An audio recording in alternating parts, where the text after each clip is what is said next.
normalement, si tout se passe bien, je viens de faire le clap de mon premier podcast slash version vidéo, si vous regardez ça sur YouTube, avec du matériel de qualité. Je vais pas me mentir, je m'y suis surpris à 2-3 fois parce que j'arrivais pas bien à me configurer tout ce qu'il fallait faire, etc., etc., etc. Bref, je vais vous épargner ça, je vais pas en parler pendant 1000 ans forcément. C'est peut-être pas le truc qui vous intéresse le plus, je pense. En tout cas, je suis très content de pouvoir tester ce matériel-là. C'est mon père qui me l'a prêté parce que avant, il a fait de la musique. Enfin, il fait toujours de la musique, mais bref, il avait en tout cas du matos comme ça. Et donc, vu que je lui ai parlé des podcasts que je faisais, il m'a dit si tu veux, moi j'ai ça, tu peux essayer, etc. Donc, je suis tout fier et tout content d'avoir du matériel de qualité. Je suis aussi tout content et tout excité, ouais, de partager avec vous le sujet de ce podcast. Comme vous le savez, on va remettre un peu dans le contexte, j'ai pris un peu une direction de course à pied dans ma pratique sportive. Je me suis jamais mis trop d'étiquettes en termes de sport que je faisais ou quoi. J'ai souvent fait pas mal de street workout quand j'étais plus jeune. Et avec le temps, j'ai découvert tout ce qui était randonnée, vélo. Et du coup, course à pied et surtout le trail. Et donc, je me suis jamais mis trop d'étiquettes. Je me suis juste concentré sur me dire, ok, je vais faire ce que j'aime. Et donc, c'est comme ça que j'ai découvert la course à pied l'année dernière. En premier temps, juste sur un challenge de vas-y, je vais essayer de voir combien de temps je peux courir le plus longtemps sans entraînement, sans préparation. Qui est une vidéo qui est d'ailleurs disponible sur ma chaîne. Donc, si ça vous intéresse, allez jeter un coup d'œil. Et à la suite de ça, quand je suis parti dans les Alpes pour le Mont Blanc, j'ai découvert le trail running et donc du coup la course en nature, en sentier avec du dénivelé, dans des endroits qui sont fous, qui sont un peu plus, on va dire, attrayants que la ville, tout simplement. Même si maintenant, j'adore courir en ville, mais on va pas se mentir que pour ceux qui le savent, courir dans les Alpes, c'est un peu plus cool que courir, par exemple, dans mon cas, à Metz. En tout cas, quand j'ai commencé à faire du trail, il y avait un objectif que j'avais, qui était très important pour moi, qui était les courses de longue et de très très longue distance. On parle de plusieurs dizaines de kilomètres, voire peut-être pas, peut-être pourquoi pas dans un futur lointain, plusieurs centaines de kilomètres, je sais pas.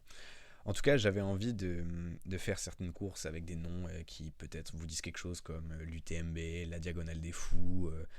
Alors ça, c'est on va dire les plus connus. Après, il y a des trucs comme l'Hard Rock 100, la Western State, qui sont des trucs que moi, du coup, j'ai entendu assez rapidement et qui me faisaient rêver.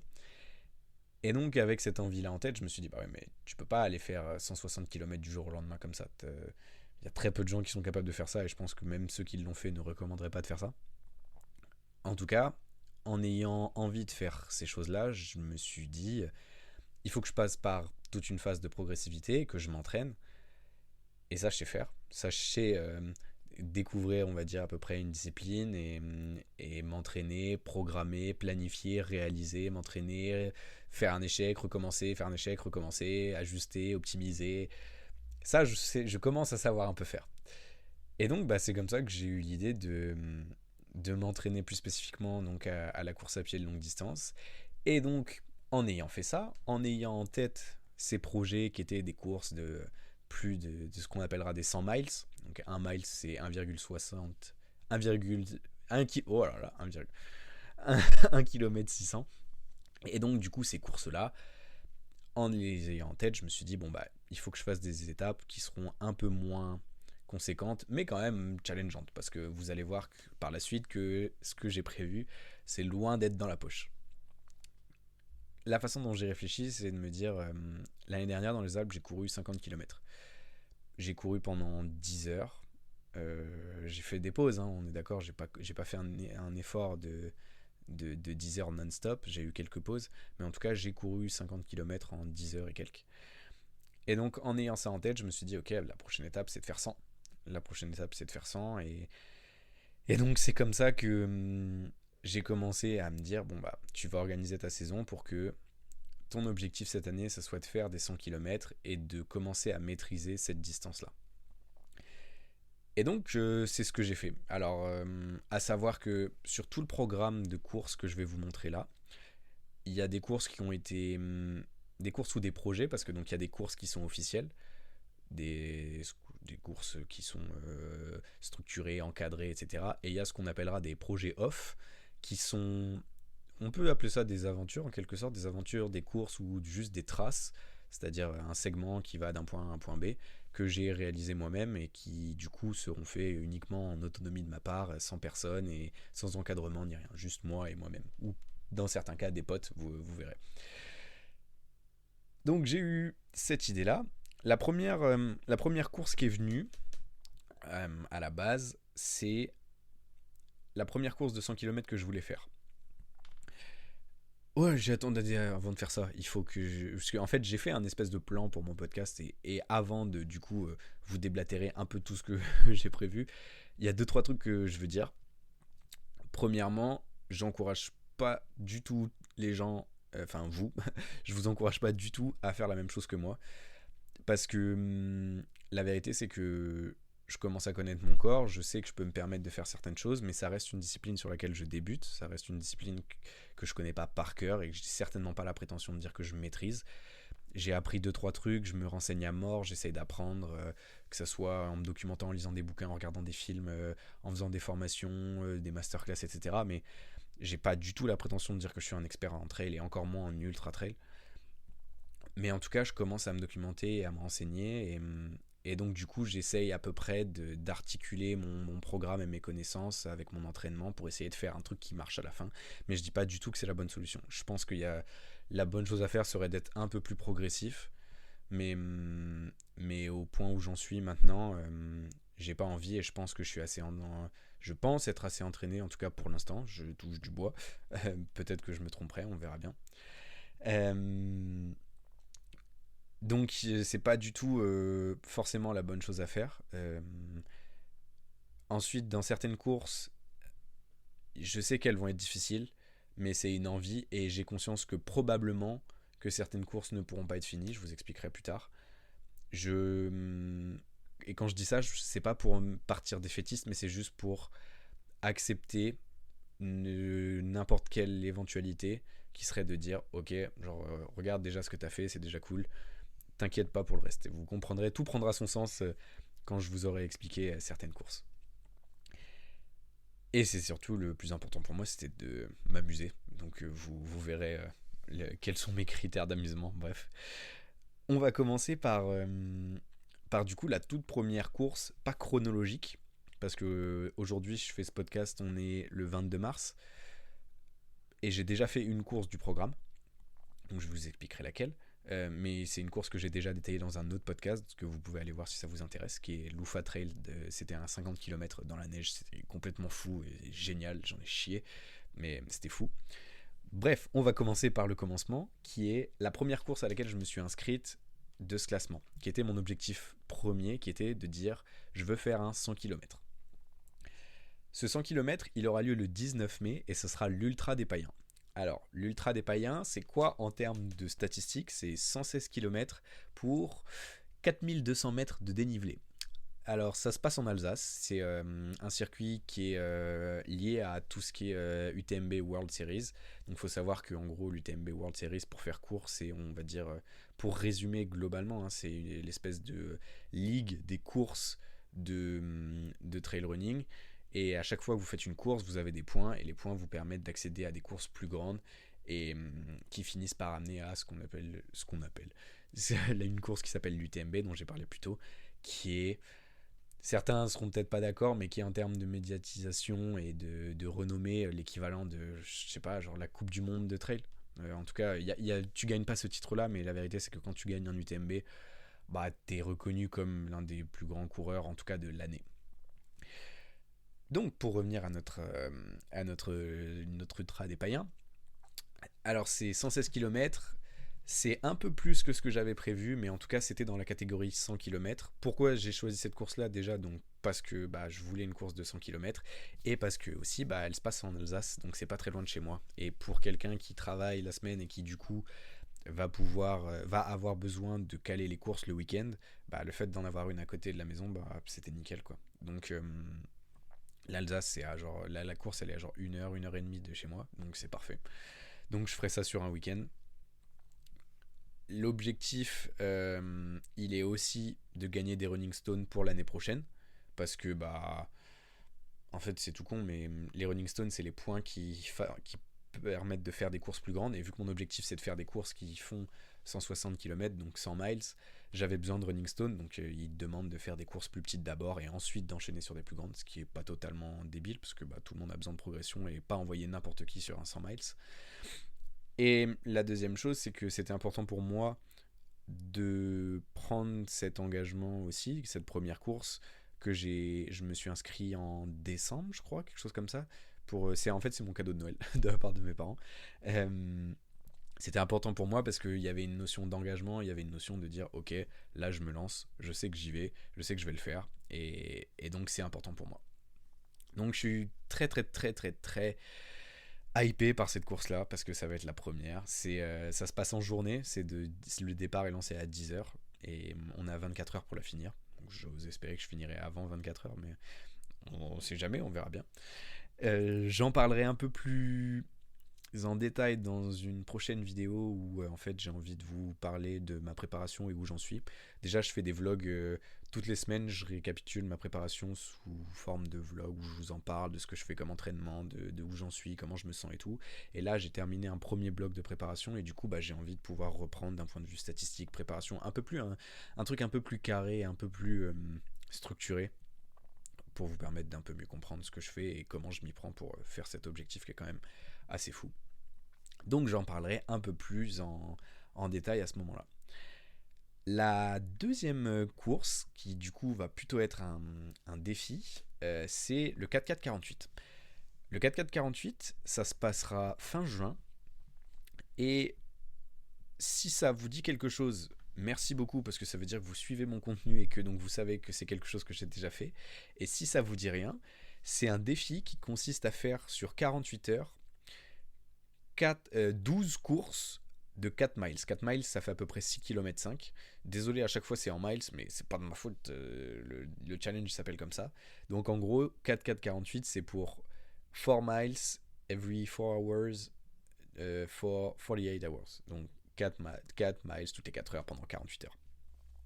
C'est quelque chose que j'ai déjà fait, donc que je maîtrise un peu plus. Ça va me permettre de m'entraîner parce que bah en fait t'accumules 78 km à peu près sur 48 heures. Donc c'est bien vénère, ça te permet de faire de l'entraînement qui est beaucoup plus spécifique à l'ultra parce que tu t'entraînes avec un manque de sommeil. Ça va me permettre de aussi m'améliorer sur ce que j'avais fait la dernière fois parce que par exemple j'avais eu des gros problèmes de nutrition où j'arrivais pas à manger pendant presque 48 heures, j'avais très peu mangé.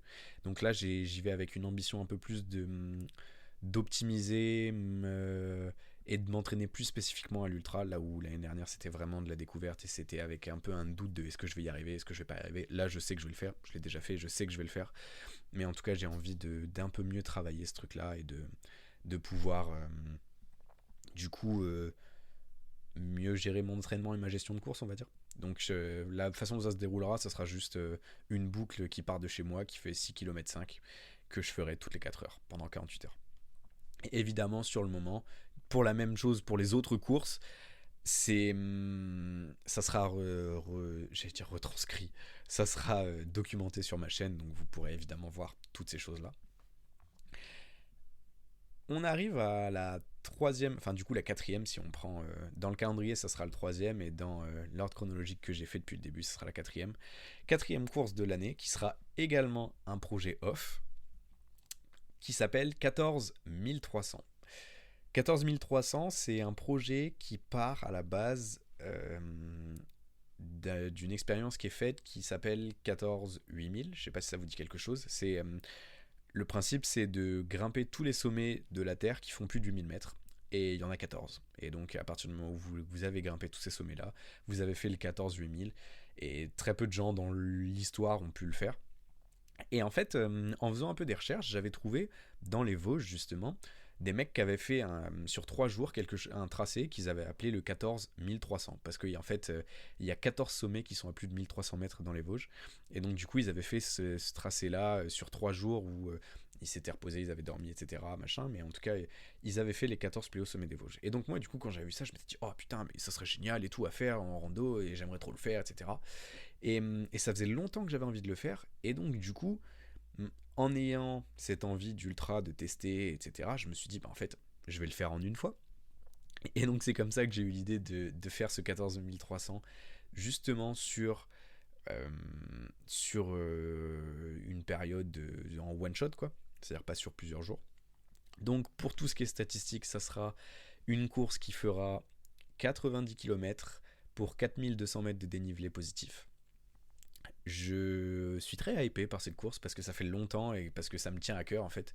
Il y a une sorte de symbolique parce que en plus de ça, je vais le faire pour mon anniversaire.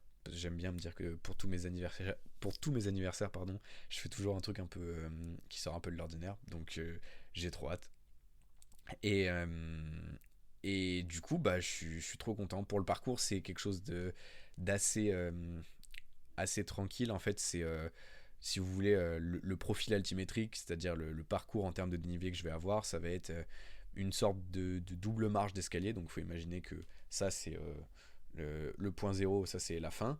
Au début, on grimpe comme ça nous fait une grosse bosse. Je suis en train de me rendre compte que pour les gens qui écoutent, c'est pas du tout clair, mais en tout cas, il faut imaginer qu'on a une grosse bosse à monter au début et on redescend et on a une autre grosse bosse. Donc en fait, niveau dénivelé, ça va faire genre deux gros coups secs à monter à peu près 1000 mètres, je pense. Et en fait, une fois que je serai en haut, ça sera que on va dire des mini arêtes parce que bah y a pas vraiment d'arêtes dans les Vosges, mais en tout cas je pense que vous avez compris l'idée, j'espère. En tout cas, si c'est pas le cas, j'en suis désolé. En tout cas, c'est vraiment quelque chose qui me hype de fou. Genre j'ai trop hâte. Je suis très très très content de ça. Pour août, nous avons, c'est pas encore réellement défini en août, mais, mais je sais que ça sera en août. Faut juste que je m'organise parce qu'en fait, c'est quelque chose que je vais pas faire tout seul. C'est encore un off. Donc vous remarquerez qu'il y a quand même plus de off que de vraies courses parce que j'ai pas les mêmes ambitions sur les vraies courses. J'ai envie de le faire un peu plus en mode avec un objectif de chrono là où tout ce qui est off, je me mets zéro pression. Genre le but c'est juste de le faire. Pour août, du coup, mon objectif c'est de faire le GR75. Le GR75, si vous devez savoir à peu près ce que c'est, quand vous entendez GR, c'est pour grande randonnée. J'ai eu un doute quand même juste avant de le dire, au cas où on sait jamais. C'est pour grande randonnée. Et 75, c'est pour l'île de France. En fait, le GR75, c'est un tracé qui fait le tour de Paris. Ça fait à peu près 50 km pour être exact, 52,5 km et 540 mètres de dénivelé positif, donc autant vous dire que c'est plat. Et donc c'est quelque chose que je vais faire. Et je vais pas le faire tout seul, je vais le faire avec un pote que j'ai rencontré qui fait aussi de la course. Et on s'est donné un peu ce défi-là de se dire, pour l'anecdote, vas-y, viens on fait le tour de Paris. Et en plus, bah, ça fait, pardon, ça fait toujours un entraînement à 50 bornes sur un week-end. Et pour de l'ultra et de l'entraînement, bah, c'est pas dégueu, hein, on va pas se mentir. Mais encore une fois, là, il n'y a pas du tout de pression en termes de timing, en termes de comment on veut le faire, etc. Pour mon pote, ça sera la première fois qu'il fait un truc aussi long. Donc du coup, bah, j'ai pas du tout envie qu'il se crame, qu'il se blesse ou quoi. Donc c'est intéressant juste de le faire et de se tester pour voir ce que ça donne, quoi.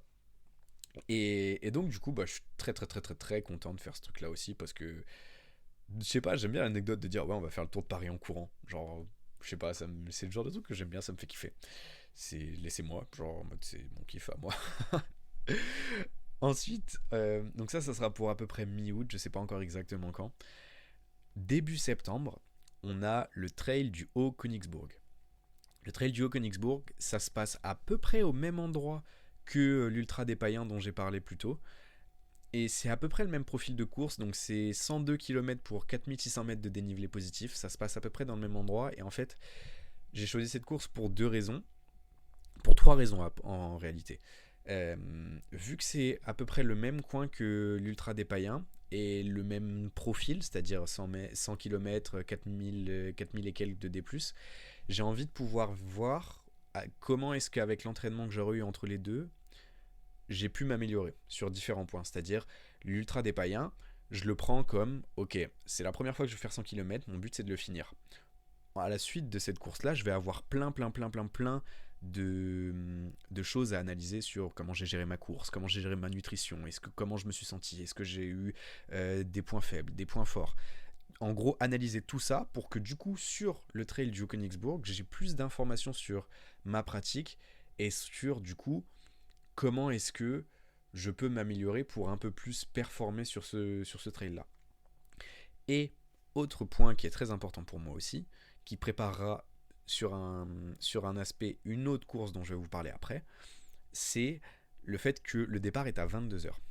Le départ est à 22h, ce qui veut dire que en partant à 22h, en faisant 100 km, ça veut dire que j'en ai pour au moins 10, 11, voire même 12, 13 heures de course. Ça veut dire que je vais courir la plupart de ma course de nuit. Et ça, c'est très intéressant pour moi parce qu'il y a un aspect préparation physique et mentale pour des courses de 100 miles qui est très important parce qu'une course de 100 miles, ça dure en général au minimum 24 heures. Surtout quand on débute, la première, elle dure toujours très longtemps.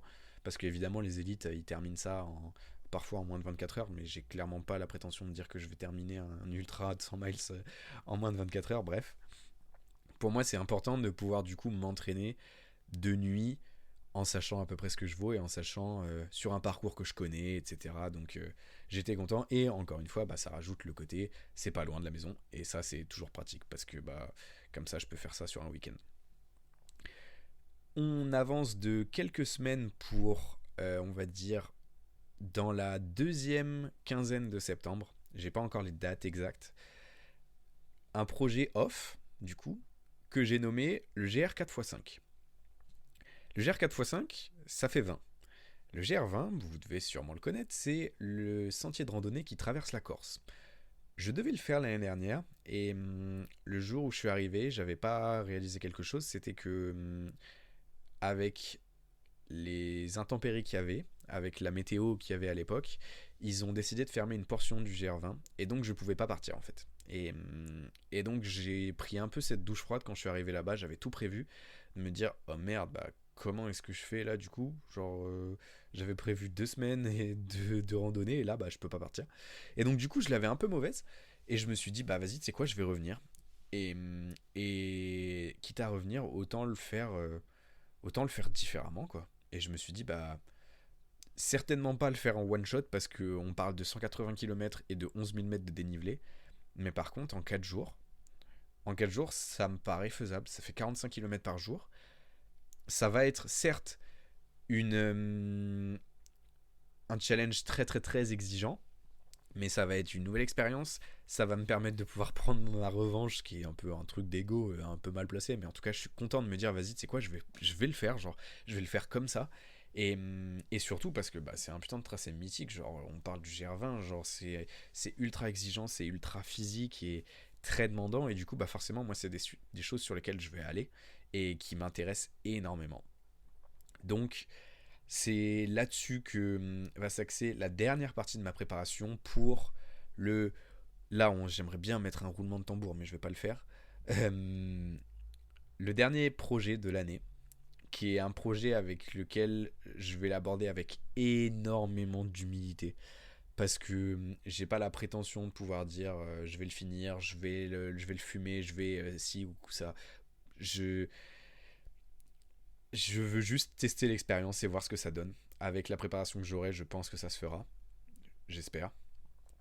Je me suis inscrit à un ultra de 100 miles. Je me suis inscrit à l'ultra de Cape Town. L'ultra trail de Cape Town, du coup, l'UTCT, c'est un trail de 170 km pour 7500 mètres de dénivelé positif. Pourquoi j'ai fait ça ? Premièrement, j'ai mon meilleur ami qui part vivre en Afrique du Sud. Il va habiter là-bas d'ici quelques temps, là. Et donc, moi, j'avais prévu d'aller le voir. Et en fait, j'ai entendu dans un podcast, en fait, tout s'est aligné. Au moment où j'ai entendu le podcast, au moment où j'ai pris ma place, etc., tout était genre... tout s'est aligné. En fait, j'écoutais un podcast en courant de Casquette Verte, peut-être que ça vous dit quelque chose, ou en tout cas Casquette Verte était interrogé, et il parlait d'un ultra à Cape Town. Et moi je me suis dit, oh putain, il y a un ultra à Cape Town, et il parlait que c'était en fin d'année. Et je me suis dit, oh jure, attends, il y a un ultra pendant que j'y suis, genre vas-y, viens, je vais regarder. Et donc je suis allé voir, et j'ai vu l'ultra trail de Cape Town, j'ai vu à quoi ça ressemblait, l'ambiance qu'il y avait, le profil, la course, et j'ai voulu m'inscrire. Et en fait, Je saurais pas expliquer trop pourquoi, mais je me suis dit... Et j'ai vu, en fait, la plupart des 100 miles, pour s'inscrire, il faut avoir des running stones, il faut avoir, du coup, fait ses preuves sur des courses d'avance. Ce qui est normal et ce qui est totalement logique. Je vous l'accorde. Encore une fois, ne faites pas ce que je veux faire. J'ai pas envie que vous vous blessez et que ça soit de ma faute. Euh, Quand je vois ça, je me dis, là, il n'y a pas besoin. Genre là, si je veux, je peux m'inscrire aux 100 miles. Et je réfléchis, je me dis, est-ce que je le fais, est-ce que je le fais pas, est-ce que je le fais, est-ce que je le fais pas, et tout. Et je me suis dit, vas-y, tu sais quoi, au pire, bah, tu finis pas, quoi.